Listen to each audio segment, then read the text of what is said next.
Je vous invite tous de la Guadeloupe, de la Martinique, de venir écouter la parole puissante du Seigneur que j'apporte pour vous tous. Amenez les malades, amenez les désespérés, amenez les retardés, amenez les incroyants, car il y aura des guérisons, il y aura des délivrances, il y aura des prodiges, il y aura des merveilles. Bonjour, chers amis téléspectateurs. Aujourd'hui, j'aimerais vous parler d'un thème spécial, d'un thème très important, la discipline dans la prière. Nous avons parlé de la persévérance, comment c'était important de persévérer. Mais j'aimerais vous dire, c'est très important d'être discipliné dans la prière. N'oubliez jamais que la prière n'est pas une option. Voyez, nous ne prions pas parce que nous voulons prier, mais nous prions parce que cela est nécessaire.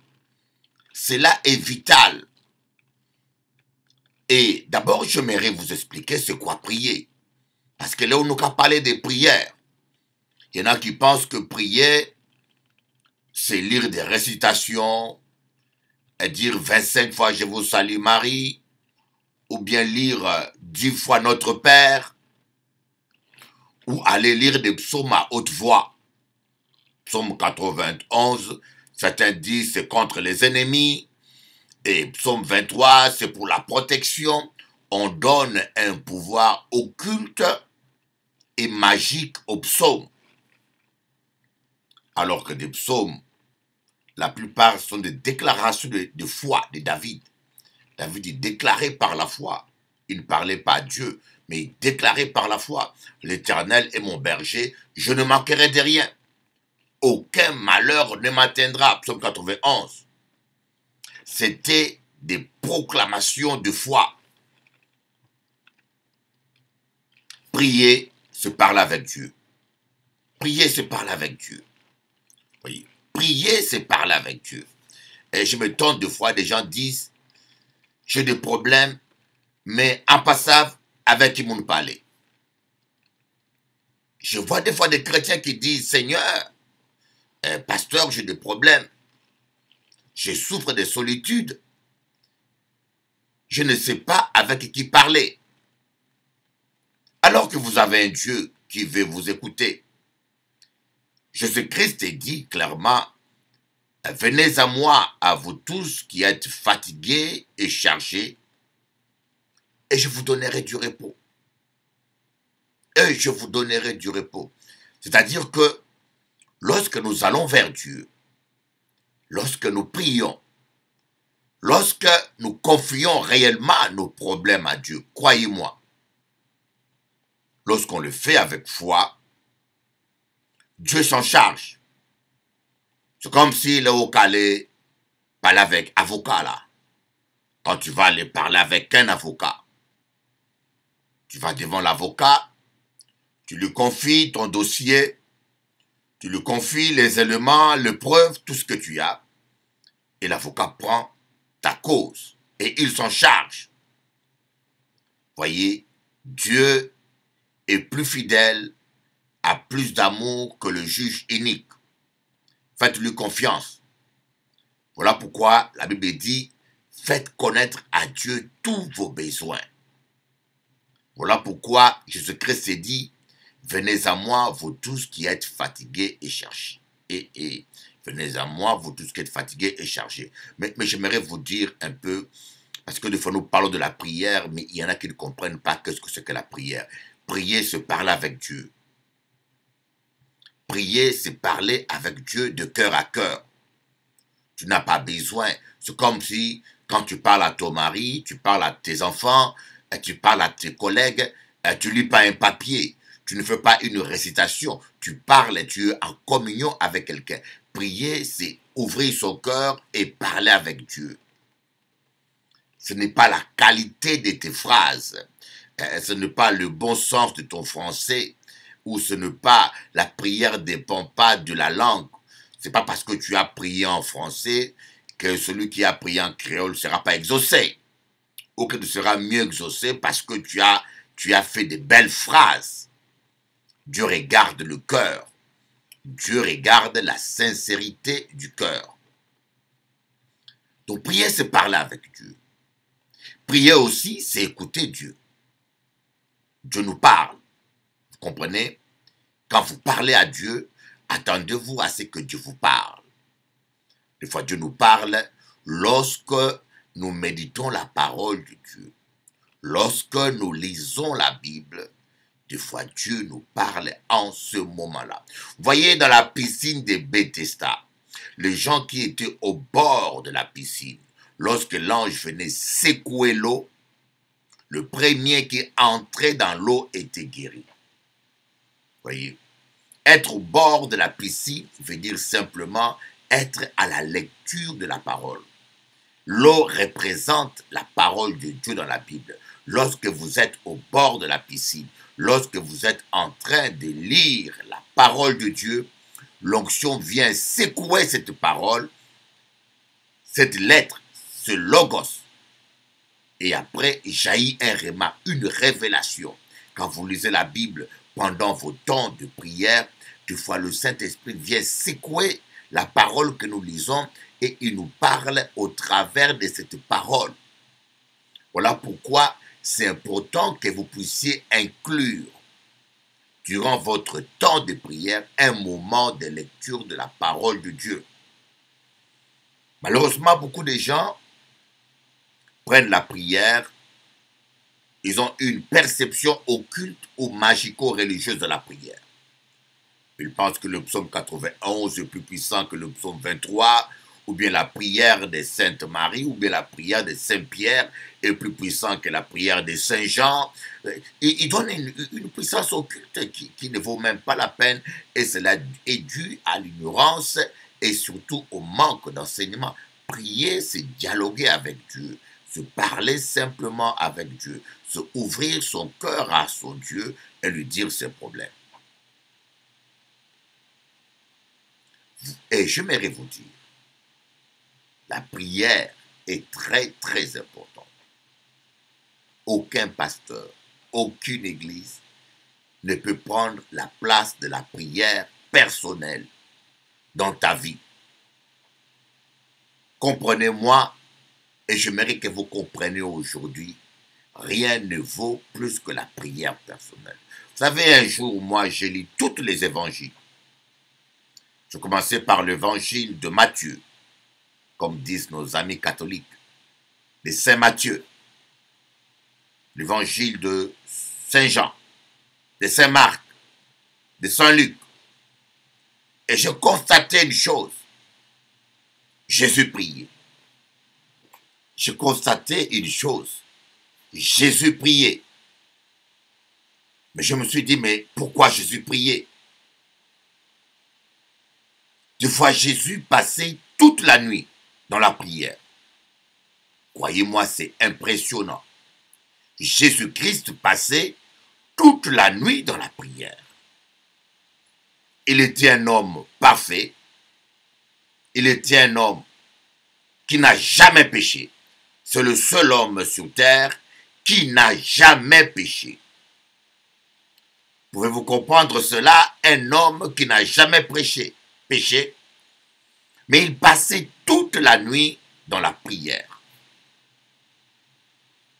Et je me suis dit, mais pourquoi un homme qui n'a pas de péché, mais qui prie? Et c'est là que j'ai compris, c'est une grave erreur que nous les chrétiens nous faisons lorsque nous négligeons la prière. Il y a tant de chrétiens qui prient un jour sur deux. Il y a tant de chrétiens qui prient un jour sur trois. Il y a tant de chrétiens qui prient quand ils vont bien. La prière n'est pas une option, mes amis. Cela est une obligation. Jésus-Christ lui-même dit, veillez et priez afin de ne pas tomber dans la tentation. Nous vivons dans un monde difficile où il y a tellement de péchés, tellement de séduction. L'atmosphère est polluée. Vous ne pouvez pas regarder la télévision 1 heure sans voir une femme nue.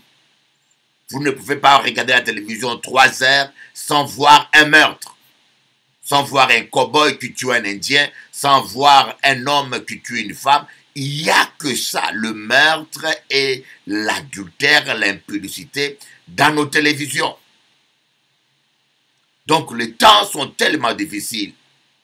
Seuls les gens qui prient réellement pourront résister à la séduction et à la puissance du péché. Jésus-Christ a donné la formule.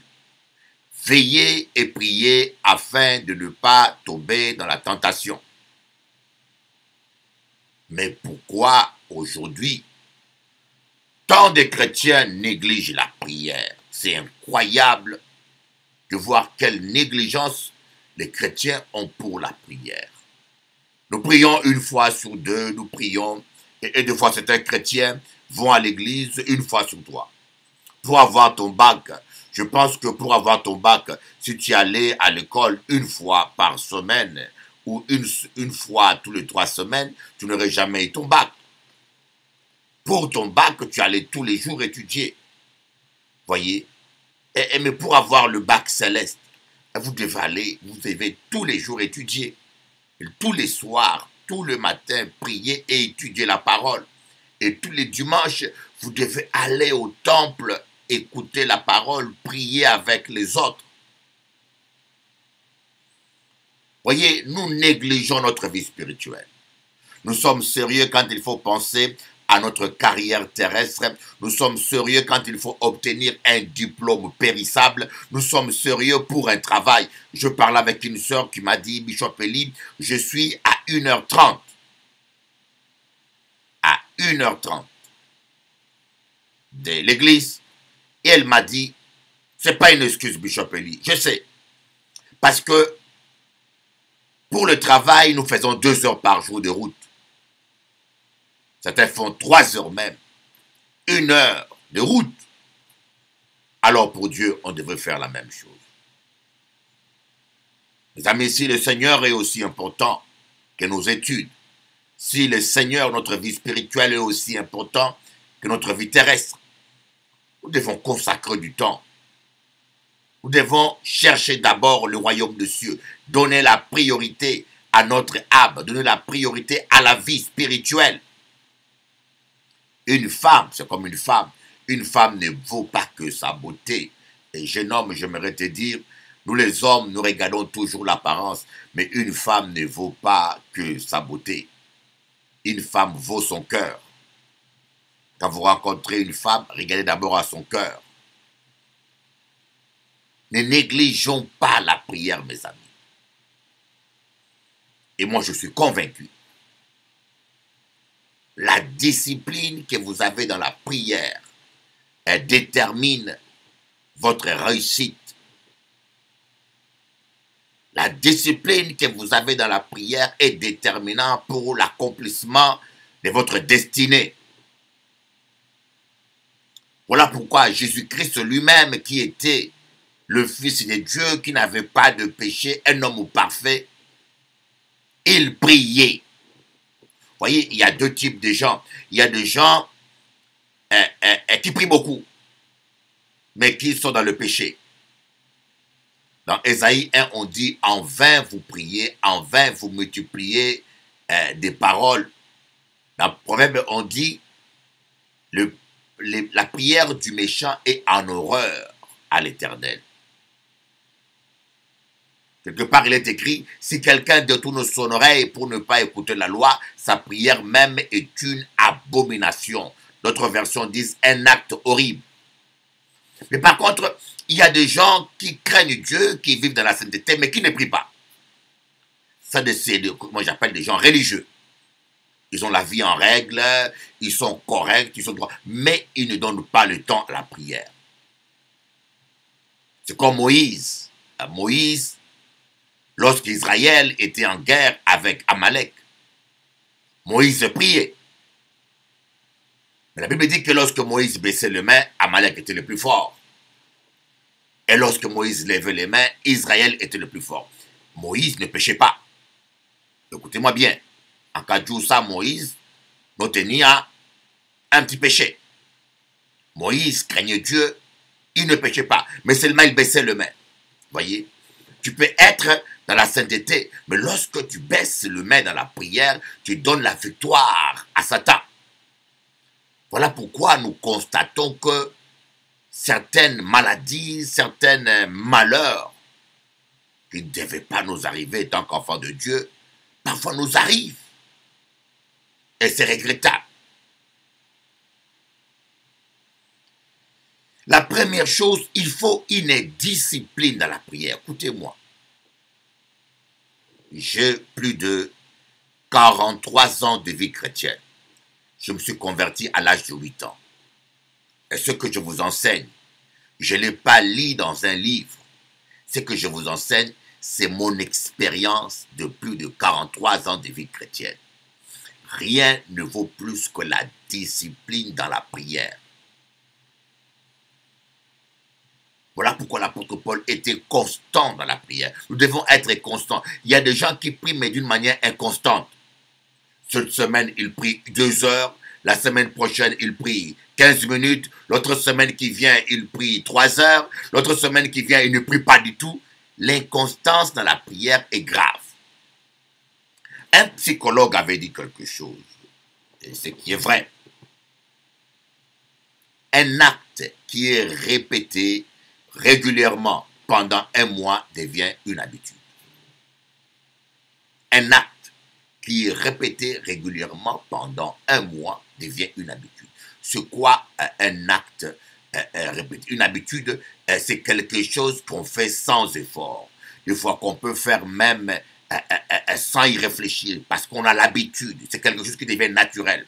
Si vous priez 15 minutes pendant un mois, vous allez voir prier 15 minutes ne sera plus pénible. Si vous priez 1 heure pendant un mois, vous allez vous rendre compte que prier 1 heure n'est pas aussi dur. Si vous priez 2 heures pendant un mois, après vous allez voir que prier 2 heures, c'est tellement facile. Si vous priez 4 heures pendant un mois, vous aurez l'habitude de prier 4 heures. Et si vous priez 7 heures pendant un mois, vous allez voir que prier 7 heures, c'est pas aussi compliqué. Vous voyez? C'est l'habitude. Mais le fait d'être discipliné, on crée une habitude. Parce que le premier obstacle à la prière, c'est notre chair. Voilà pourquoi l'apôtre Pierre dit, les temps sont mauvais, soyez sensés et sobres pour vaguer à la prière. L'apôtre Pierre conseille les chrétiens, il dit, les temps sont mauvais, soyez sensés, ayez la sagesse, comprenez que les temps sont mauvais. Ayez la sagesse pour comprendre que les temps sont mauvais. Et soyez sobres. La sobriété nous permet de prier parce qu'un corps fatigué, un corps qui est lourd, ne prie pas convenablement. Voilà pourquoi Jésus-Christ dit dans Luc, les temps, prenez garde que votre cœur ne soit apaisanti par le manger et le boire. Jésus-Christ dit, prenez garde que votre corps ne soit apaisanti. Pas le corps, mais le cœur. Et quand vous mangez trop, quand il manque de sobriété dans votre vie, quand vous n'êtes pas sobre, votre vie de prière ne sera pas disciplinée. Avant de terminer, j'aimerais insister sur quelque chose qui est très important. Voyez, commencez comme Dieu. Commencez la journée par la prière. Au commencement, la terre était informe et vide. Dieu dit que la lumière soit et la lumière fut. On doit apprendre, la prière matinale est très importante. La prière matinale détermine votre journée. Voilà pourquoi ayez un moment fixe le matin. Réveillez-vous très tôt ou à 5 heures du matin si vous allez au travail à 6 heures. Ou à 4 heures du matin si vous allez au travail à 5 heures. Ou à 6 heures du matin si vous allez au travail à 7 heures. Réveillez-vous très tôt, préparez-vous et prenez un temps de prier et proclamer. Commencez comme Dieu. Dieu a commencé la création avec la parole. Dieu a commencé à proclamer. Commencez la journée à louer Dieu. Commencez la journée à proclamer. La prière n'est pas que demander. Vous savez, il y a beaucoup de gens qui ont une fausse conception de la prière. Prier, c'est demander. Ce n'est pas que demander. Prier, c'est adorer. Prier, c'est louer. Prier, c'est proclamer. Et prier aussi, c'est chasser les démons. Bon, certains ne font que chasser les démons. Je commence ma journée à louer Dieu. Quand j'ai un problème aussi grand comme le mur de Jéricho, je fais le tour de ce mur. Je commence ma journée à louer Dieu, à louer Dieu, à louer Dieu, à louer Dieu, à louer Dieu, et à proclamer la victoire sur ce mirail, à déclarer que j'ai la victoire, à déclarer que ce montagne va s'écrouler. Je commence ma journée comme ça. Commencez votre journée avec la parole, vous allez la terminer avec la parole. Et c'est comme un voyage. Quand vous voulez voyager, qu'est-ce que vous faites? En cas de ça, là où vous voulez voyager, avec voiture à eau. Quand vous avez fait, premièrement, vous avez examiné le moteur là, vous avez vérifié l'huile, vous avez vérifié si l'eau et vous avez fait le plein d'essence. Lorsque vous voulez voyager, vous vérifiez votre moteur, vous vérifiez l'état de la quantité de l'eau, de l'huile, et vous faites le plein d'essence. C'est ça la prière, avant de voyager dans la journée, de commencer votre journée, et vérifier votre communion avec Dieu, vérifier votre relation avec Dieu, et faites le plein d'essence dans la prière. Amen. Prier, c'est ça. Prier, c'est faire le plein d'essence. Imaginez-vous quelqu'un qui va voyager et qui ne fait pas le plein d'essence. Je peux vous dire, en cours de route, à un moment donné, il va s'arrêter. Il n'aura pas assez d'essence.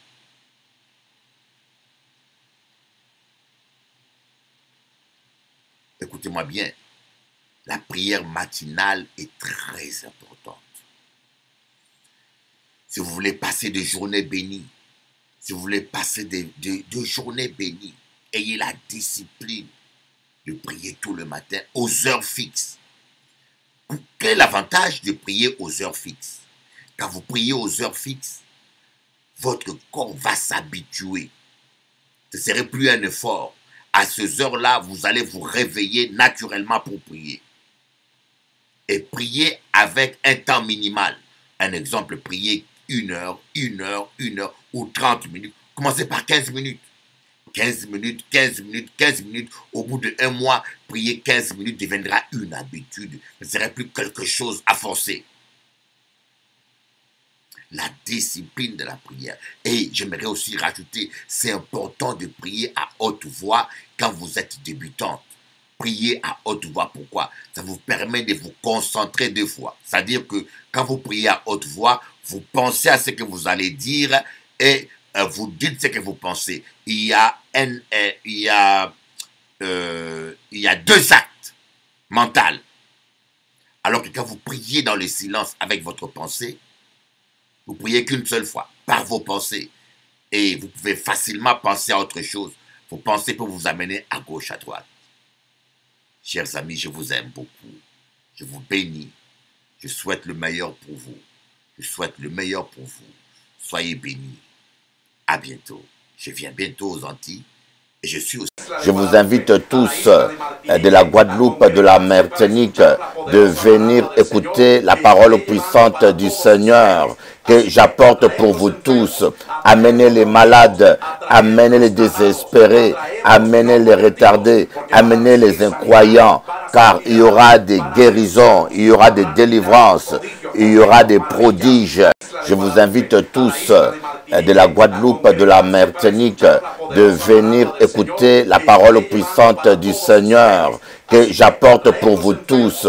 Amenez les malades, amenez les désespérés, amenez les retardés, amenez les incroyants, car il y aura des guérisons, il y aura des délivrances, il y aura des prodiges.